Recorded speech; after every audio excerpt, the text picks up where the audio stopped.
Hi, my name is Denver Nolis, President of Wealth for Life. Today we're going to talk about 3 tips for long-term care strategies, whether you're planning for your own long-term care or you're caring for someone else. Long-term care is a big issue, and it's one of those things that's difficult to deal with. I took care of my mom, my dad, my grandma for about 10 years before they passed, so I know a lot about long-term care strategies. So I thought I'd just share a few tips with you today. And as we're going through this, since we're going to talk about long-term care, there's a couple things you can do. If you know people that you think are dealing with long-term care issues, you can share this video, whether you're sharing it live right now or you're just watching it on replay. If you hit that little share party button, you can share it with people, get the message out there, give them some tips as well. And then make sure you subscribe to the Facebook group that we have on long-term care issues, kind of a support group for people going through long-term care issues and people that want to plan, for all the complexities that go through it. How does it fit with your own financial plan? How do you protect your assets? All that kind of stuff. So for that Facebook group, just Google Share LTC, like long-term care, but just Share LTC if you're searching in your Facebook search bar, and that will pull up the Wealth for Life Facebook group. So what you can do right now, if you want to share this, I'm going to go ahead and check in online and make sure that everything is getting active here. So just give me 1 second. And we should be live. So what you do is you just kind of click that start a watch party, and that will kind of post it out and let everyone know. And then hopefully we can answer some of the questions, or I can get through the group and answer the questions in here. And if I can't, still post your questions and I'll answer them later on, in the feed down below. So whether you're watching this live or on replay. So my story, my background, I ended up taking care of my mom, my dad, my grandma for about 10 years. They all got kind of hit with medical issues before they, in succession. So it started with my dad. He was, had some complications from an injury when he was a kid, and, ended up kind of losing part of his leg, and he was a bigger guy, and as his health kind of deteriorated in later years, we had to kind of go through the scenario of taking him out of his place and putting him into a nursing home, which, if you've done that, difficult thing to do. He certainly wasn't happy with it, and he fought it all the way till the end. But really, in that situation, there was no other choice. We'll talk about the planning and the care that you do for that. My grandma's situation, her and my grandfather had retired right at 65. Unfortunately, passed away from a heart attack back in the 70s. That was something that routinely today could be fixed probably pretty easily, but back then it was not. So she ended up just kind of outliving her money and ended up living with me for the last few years, before she passed. And, they had a little bit of pension. He was a coal miner, so they had some black lung and the Social Security, and she just kind of outlived that savings, lived to be 93. And we kind of did some of the home hospice stuff with her and went through, a number of those issues. My mom's situation, kind of came out of nowhere. She was really, in pretty good shape, and then due to complications from a car accident, that kind of started this downward spiral, and then the same thing, I ended up living with me for a number of years before she passed. And when you go through caring for elderly parents, it's certainly one of the most challenging things that you're ever going to go through. I'm happy to have been able to do it with my brother, my sister, and the amount of work that it takes to do that is pretty amazing. Luckily, I'm self-employed, and I was able to spend a lot of time going through that care with them. I'm certainly a wiser person for having gone through that. I think when we're younger, we're so busy that we're all living our own lives. We don't get a chance to really know our parents and appreciate them. So I'm happy I got to spend a lot of extra time with them as an adult. And I'm a wiser person for it, but that's not typically kind of how you draw it up. So right now, if you're going through that, if you're caring for someone, leave a comment. Hey, I'm a caregiver right now, or I'm taking care of my parents. I'm in that situation. Just leave a comment or post there on Facebook. A lot of people going through it. You're not alone going through it. A lot of times it helps to share it, and if you've had some experiences, share those as well. So I'll go through, a kind of couple of tips that you can do that are kind of real easy. One of the things is just from a basic planning standpoint is, now we're in Arizona, but every state's going to have these, but I'll give you some specific examples for Arizona. Arizona has what's called a free advanced directives card that you can get through I think it's Secretary of State. And so if you Google it and you're out in Arizona, you just search Arizona Advanced Directives Card. And what that will do is it's a free card where you can put your medical directives for yourself, or for your, if you have your parents, you have them register. And what that does is when you go into the hospital and say someone's not with you, they don't know what's going on, you have this registration card, and the record will be within the state. You know, the medical people can pull it up real easy, but it knows what your advanced directives are. Things like, you know, do you want to be resuscitated? What type of additional care you can have? You can put a lot of those really, you know, tough questions, but you can put them in there, and it's free. So if you Google Arizona, and I usually just Google Advanced Directives card, you'll see that there from the Secretary of State.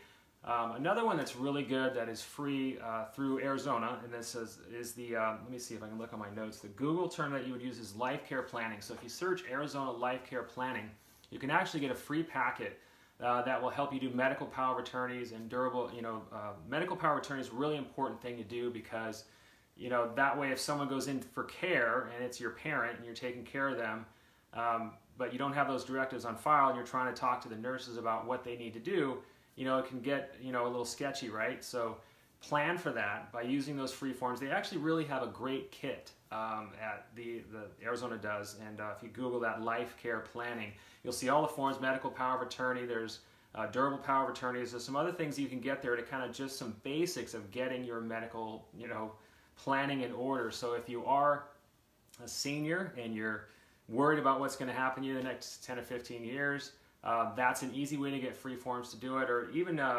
you know, whatever stage that you're planning for, that's a good thing to do. So you can get that as when you're younger, it's good to have. Get that when you're older, make sure your parents have it. If you're going to help your parents, you go to the state, you get those free forms, print them out. All you got to do is have a witness sign them. Now, when you're having those signed, the witness does need to be a non-relative. So, or non-relative and someone that's not involved in providing the care or advice on the care. So you need to kind of have an independent person. You can get it notarized. But that's really good to happen because we went into the hospital numerous times with my mom and my dad and my grandma. You know, I would have to guess 15, 20 times, you know, going to the hospital with them in some different form of an emergency or another. So sometimes we didn't have those at first. We didn't have those forms on file, and it, you know, it causes issues when you're trying to plan for the care. So that's an easy step to take, you know, when you're doing that. And if you have questions about that, comment in the Facebook video, whether you're watching it later on or, you know, watching this live, and we'll make sure to go back through the post and answer the questions. And if you want to get some of the other resources too, you can just text me. That's my number. You can text me. I text the word long term. That's the number right there, 480-210-7757. And I'll send you a free kind of resource guide that has some of these resources in there. And there's also a time you can get my calendar if you want to chat about it. So that's a good one because each state is going to have, you know, different resources available. They all do. They all have some good free resources you can take to kind of get the planning process started. The next thing is kind of, you know, when you're choosing care. So that's the first tip. Second tip today is like when you're kind of, if you're in the process of where you're taking care of a loved one right now, like I'll give you my dad as an example. Picking the right place where they go is a lot harder than it seems. The first few places that I put him in, not good, you know, and I'm not, again, this is not to like get on nursing homes and complain about them, but some of the ones you go to don't have the best care, and the environments, you know, that people are in, you know, is not always the best place. So we had to move him to a number of different facilities, and luckily I was able, being self-employed, I was able to take the time and, you know, do that, but that was a full-time job. So we had moved him from, you know, the one facility he was in where I couldn't even get them to take him outside. You know, we had to have a doctor write a prescription to get him to take him outside because of the stage that he was at. Obviously, we moved him from that one. Then I found another place that was a newer facility, but it was actually an hour away from where we were at. But unfortunately, that was the place that had the best care. It was brand new, really good staff. I went there, I kind of talked with everyone, talked to the guests or the residents, and that worked out better, but it was an hour away. So it was harder for us to get out there and visit, you know, but again, the care that he was getting was better. But that's the kind of thing you got to do. So one of the tips there that you can use is a senior placement service. And I have a lot of links and resources, you know, when you get the guide, or if you reach out and just have a question or post it in the group, and I'll check and see if there's, you know, any questions at the moment. We can kind of go through it. But a senior placement service can really do a lot of good. You know, senior placement means that you have someone that's experienced in the facilities, and they're going to go around and help you shop for it, because you don't have to go into a nursing home. In fact, most people don't want to go to nursing homes in this day and age. Group homes are better. So if you're thinking about yourself and way in the future, obviously everyone wants to stay in your home. Yes, you can do that. We'll talk about that. But otherwise, if you're going into a group home environment, group home is where someone has a house, like your normal house. It might be 3 or 4 bedrooms or 5 bedrooms. And there's going to be, 4 to 5 different residents in that particular group home. Sometimes it can be private room, sometimes it can be a shared room. But when you work with someone who's very experienced in the senior placement area, they go to all these houses, they know the types of care that people are getting. They can really save you a lot of time and energy and a lot of extra effort. Another person I like talking to is physical therapists. I think physical therapists really go out to a lot of different facilities. They're working with seniors a lot in a lot of different environments. So if you know a couple, physical therapists, they're great people to ask. But the two things, so senior placement make life easier. You go to those group homes. Group homes are a better environment.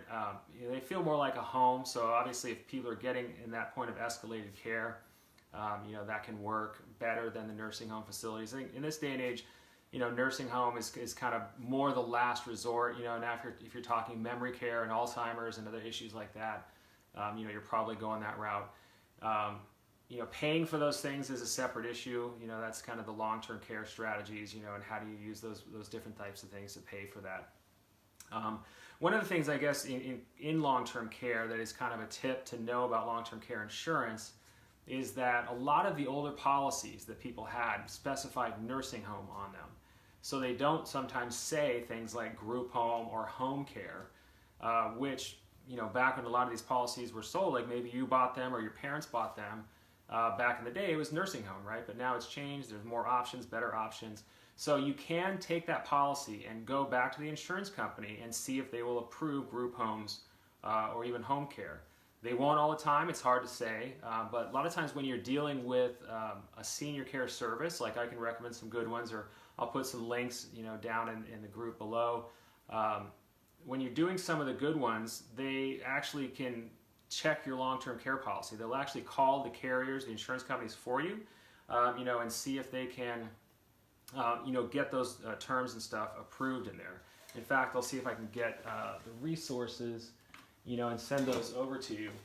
And if you also need more information on it, you can just check us here. Send me a text at that number, and that will help. I can send out the resource guide and get you some of the other resources as well. So you can't just know that you got to look at your old policies. A lot of times you can do that before the person goes into facility, or you try and not do this stuff in the last minute when you're kind of in that crisis mode. So just send me a text, or you can go in the group, but you can check with the insurance companies to see if they can qualify for other things. A lot of times that conversation goes something like, when you tell them, hey, I'm calling on behalf of my mom, you might have to get them onto the phone, and you say, we're thinking within the next year or so that she may need to go into a facility, so we want to know if this type of group home can be covered under this policy. So that's a good thing to check for. And then I guess third tip for the day, or next tip for the day, would be kind of, do you need long-term care insurance? And it's funny, being a financial advisor and someone that does long-term care insurance, and having went through it with all 3 parents that did not have long-term care insurance, you think I would love long-term care insurance, but I actually don't like the traditional long-term care insurance because they raise premiums, right? And I've had so many seniors that I know they've been paying into that policy for years and years and years, and they keep raising the price of that premium, and then they get priced out of it, and then they cancel it. They pay into it for all those years. So there are other alternatives to that. Hybrid plans where they're not just use it or lose it. That means you can kind of keep the money liquid and available if you need it. It can provide you some long-term care benefit, and if you don't use that, it provides a death benefit that goes to your beneficiaries. The hybrid plans, I think, can do a lot, can do better. But those are all, important things to look at when you're considering this, because, man, the odds of needing long-term care, if you're a husband, wife, married, and you're in your 60s, the odds is like 70% that one of you is going to need long-term care.